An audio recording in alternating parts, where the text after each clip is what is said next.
मैंने बोला था 1 सेकंड में पता लग जाएगा कि इंट्रिंसिक वैल्यू से ऊपर है प्राइस है नीचे है।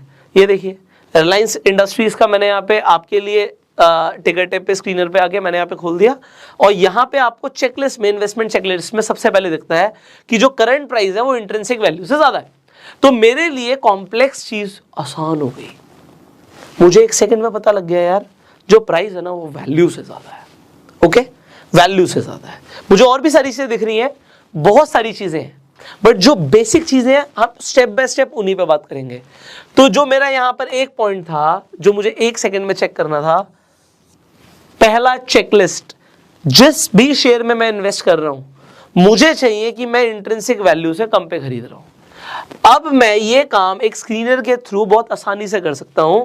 तो अब आप किसी भी स्टॉक में इंटरेस्टेड हो, अभी मैं आगे बढ़ूंगा किसी भी स्टॉक के लिए, आप कोई भी स्टॉक का नाम सर्च कर सकते हो। यहां पे एग्जाम्पल के लिए आप कहते हो जी मुझे इंटरेस्ट है आईटीसी में, सो हम यहाँ पे आईटीसी खोल देंगे। आज यहाँ पे आपको आईटीसी दिख रहा है कि भैया इंट्रिंसिक वैल्यू से ज्यादा है। अभी ये 250 के नीचे जब ट्रेड कर रहा था तो यहाँ पे इंट्रिंसिक वैल्यू से कम में मिल रहा था।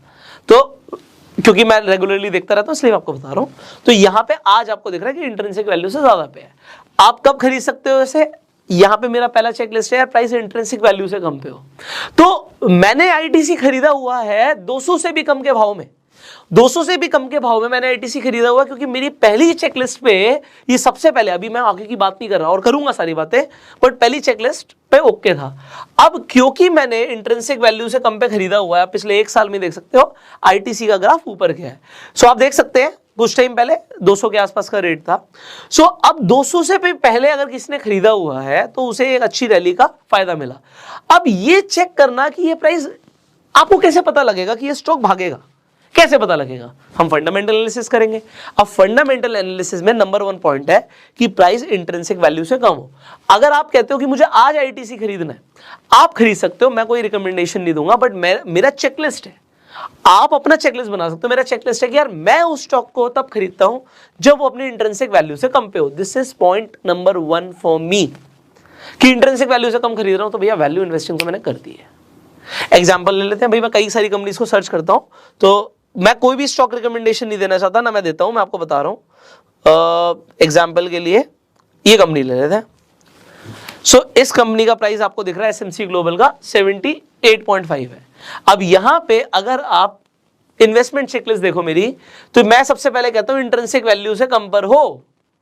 अगर ये है अब मैं आगे बढ़ूंगा। सो मेरा यार आप देखो सिर्फ 3 पैरामीटर्स थे फंडामेंटल एनालिसिस में, एक हो गया, एक पे टिक लग गया। अब भाई साहब दूसरी चीज है, अब ये रेशियो एनालिसिस की बात कर रहे हैं हम। अब ये रेशियो एनालिसिस क्या होती है?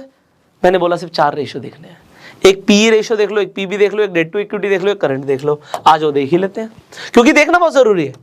अब आप खुद से कर रहे हो फंडामेंटल एनालिसिस, बस मेरे साथ कर रहे हो, और किसी भी कंपनी के लिए कर सकते हो।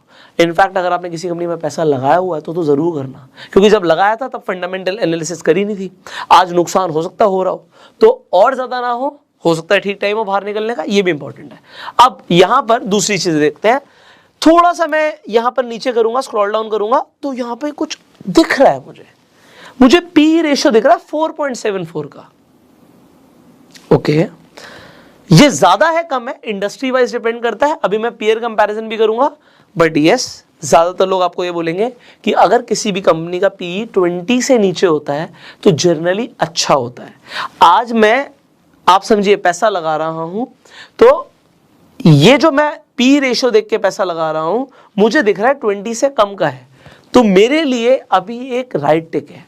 पीवी रेशियो मैंने आपको बताया, ये भी जितना कम हो उतना बढ़िया होता है। प्राइस टू बुक वैल्यू, तो बुक वैल्यू ज्यादा है, प्राइस कम है। अच्छा, कई लोगों का सवाल आएगा कि सर हमें किसी कंपनी का पी रेशियो नेगेटिव में दिख रहा है। एग्जांपल दिखा रहा हूं आपको, फिर हम इसी स्टॉक की दोबारा एनालिसिस कर लेंगे। एग्जांपल जोमेटो पे आ जाओ, तो मैं जोमेटो पे आ गया। ओके, पी रेशियो के लिए इनसफिशिएंट डाटा है, बट आपको दिखता है पी रेशियो -42 है। अभी माइनस का मतलब क्या है?